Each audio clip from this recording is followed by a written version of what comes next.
Same thing. Sons and daughters, nieces and nephews. Don't die wondering.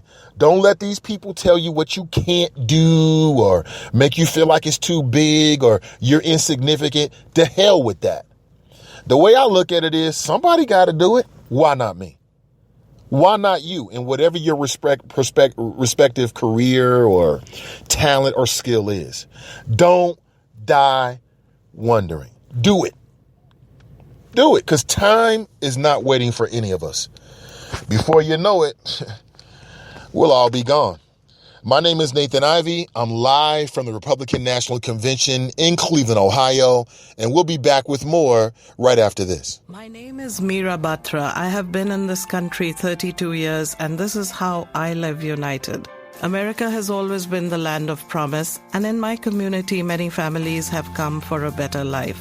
Coming from another culture myself, I know the desire to become part of a community, to feel at home and to gain the tools for our children and families to succeed. So I advocate for these families with United Way. United Way empowers them to look beyond their histories and to see what opportunities are available. We help them get involved with their kids' schools, network within the community, and when we do, we unite them. We make the community stronger. What I do is something I wish someone had done for me, and I am so grateful I am able to. My name is Meera Batra. I help families see opportunities and succeed. I don't just wear the shirt, I live it. Give, advocate, volunteer, live united. Go to liveunited.org. Brought to you by United Way and the Ad Council. Ready, go! This is Nnamdi Asamoah. I play football for the Philadelphia Eagles, but what I do off the field with United Way might be more important. I'm a volunteer tutor and mentor. Why? Because over 1 million kids a year drop out of school, and that's not okay. It takes 12 years to create a graduate, but it takes about the same time to create a dropout. And the difference between a child becoming one or the other could be me, or it could be you. Studies show that if we get to these kids earlier, their chances are better, and kids who read well by 3rd grade are more likely to graduate. So join me in United Way. Suit up and take the pledge. Become a volunteer reader, tutor, or mentor. Because when a child succeeds, we all succeed. Give, advocate, volunteer, live united. Take the pledge at unitedway.org. Brought to you by United Way, the Ad Council, and the National Football League. Now back to the show.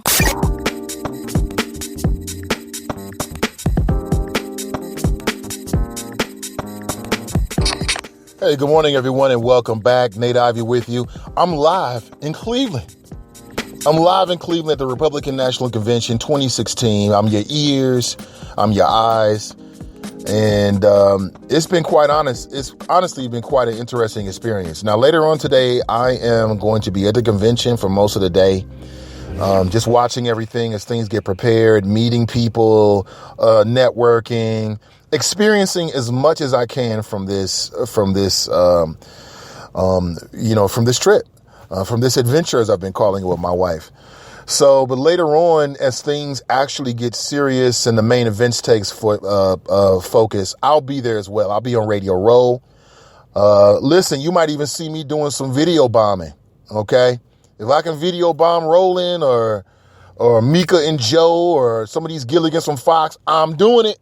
Period. You know me. So look for that.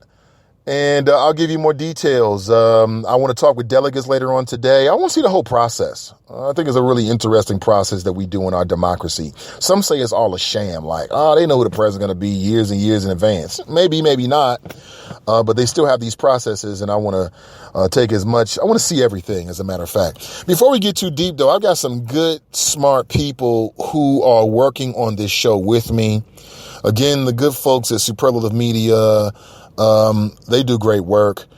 And maybe next week it'll be ready. We're doing a brand new intro for the show. I want to give you a little bit of a sneak peek, kind of say, sort of a listen of what you can expect. I'm redoing the intro. It may have some of the same elements that we've been doing, but we're going to do some voiceovers and make it sound very, very good.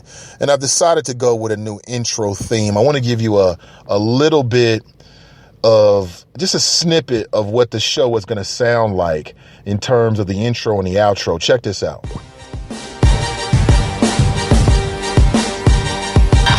So I'm going to be using this track as my intro and outro. It's called The Champ. I think very appropriately titled, but check it out for you.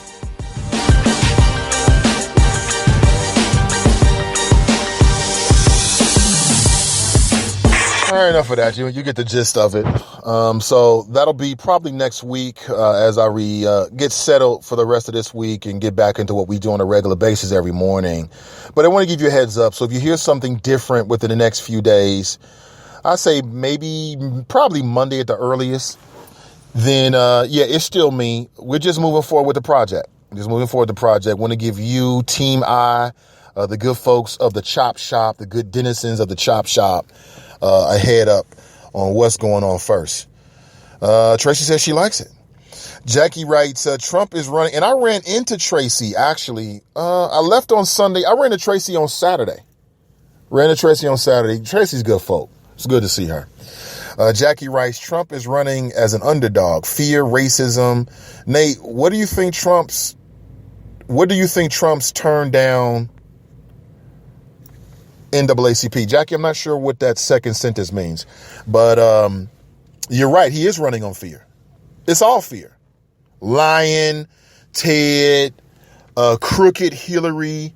Vote for me because she'll be worse than me. And I don't like those kind of candidates. I like candidates who say, listen, this is who I am. This is what I'm going to do. Now, I understand there might be some times where you want to, go after your opponent. But Democrat, Republican, black or white, when I hear candidates whose major platform is that they're better than the other guy, and that's it, like there's really no substance behind what they're going to do, I don't trust them. I don't give a damn who they are. Spend some time on your platform, blah. That's all I can say. Crystal writes, I like it. Thank you. Tracy writes, good to see you too. Absolutely. Brian says, sounds nice. I thought so too. And it took me some time. Ooh, man, you won't believe how many tracks I went through until I heard something I thought, yeah, I could see that. So I'm excited. I mean, things are happening with the show, and I don't know what the future has in store for me or the program, but I'm going to embrace it. Looking forward to it. Dale writes, ha, clap holes, ha, hell no. It's the truth. Clap holes. Laugh at anything. Clap at anything. Gwenda, good to see you. She writes, Nathan, Trump got the slogan from Hitler. So was Hitler, as he wanted to make his country great again. The sheriff has issues. Schizophrenia at his best. This man needs some time off to check in for mental health issues. Clark took over Don Lemon's show. Did he?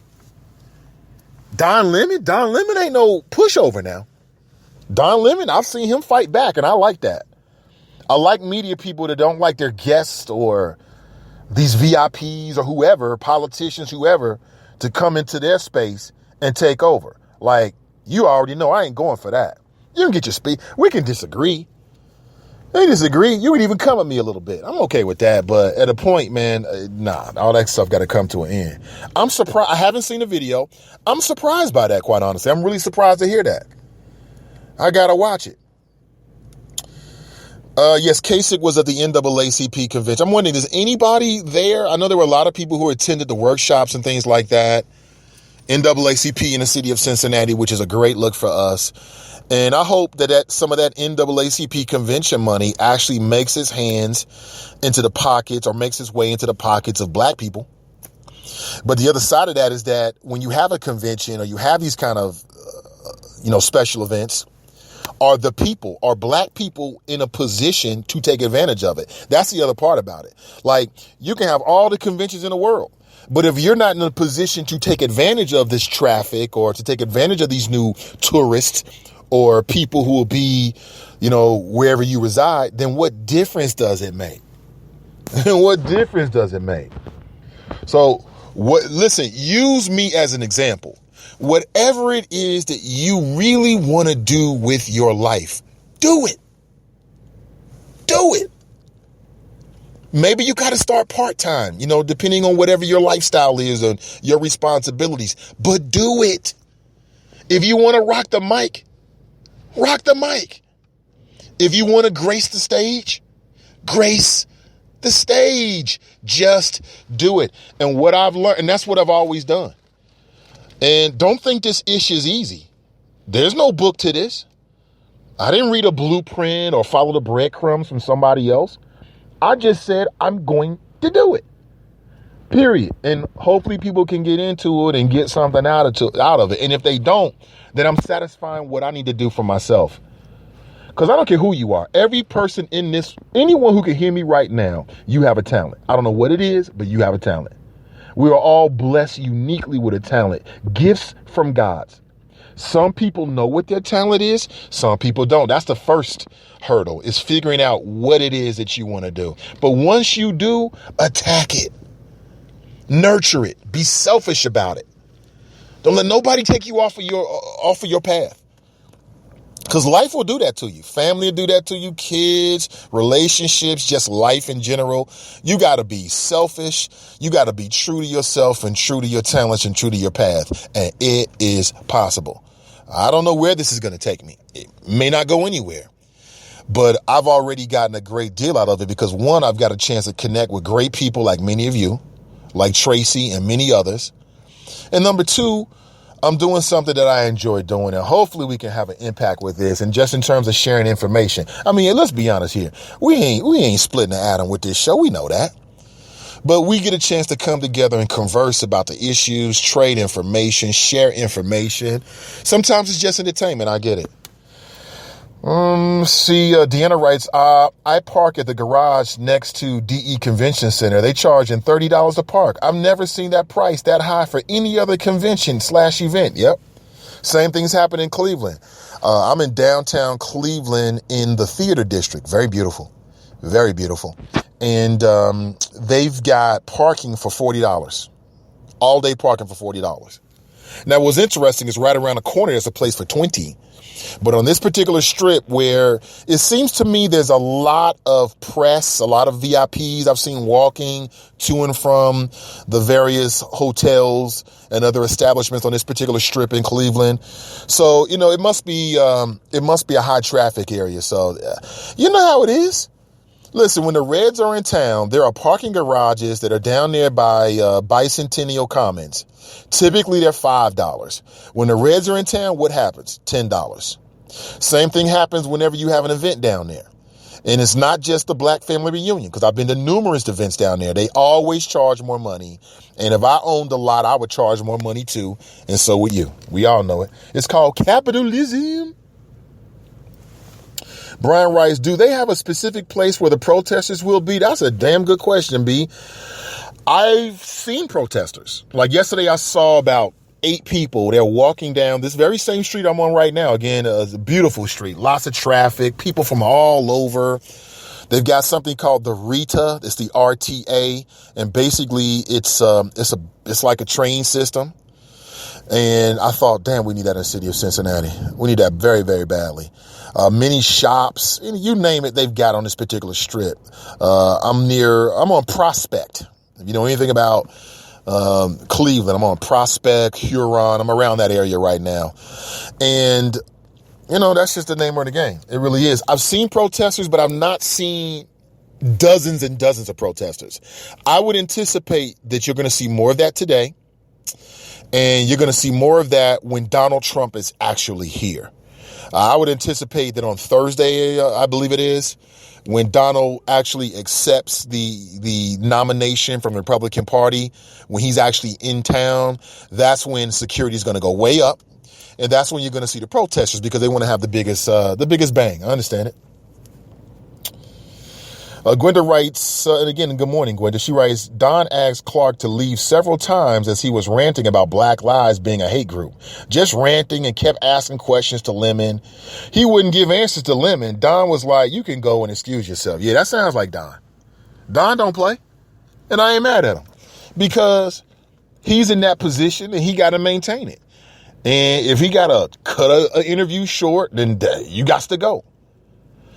And see, the thing about Sheriff Clark is he acted like that because I'll be honest with you, and I don't do this too much, but that Sheriff Clark dude don't strike me as being too bright. He don't strike to me as being like the sharpest, tool in the shed, so to speak. So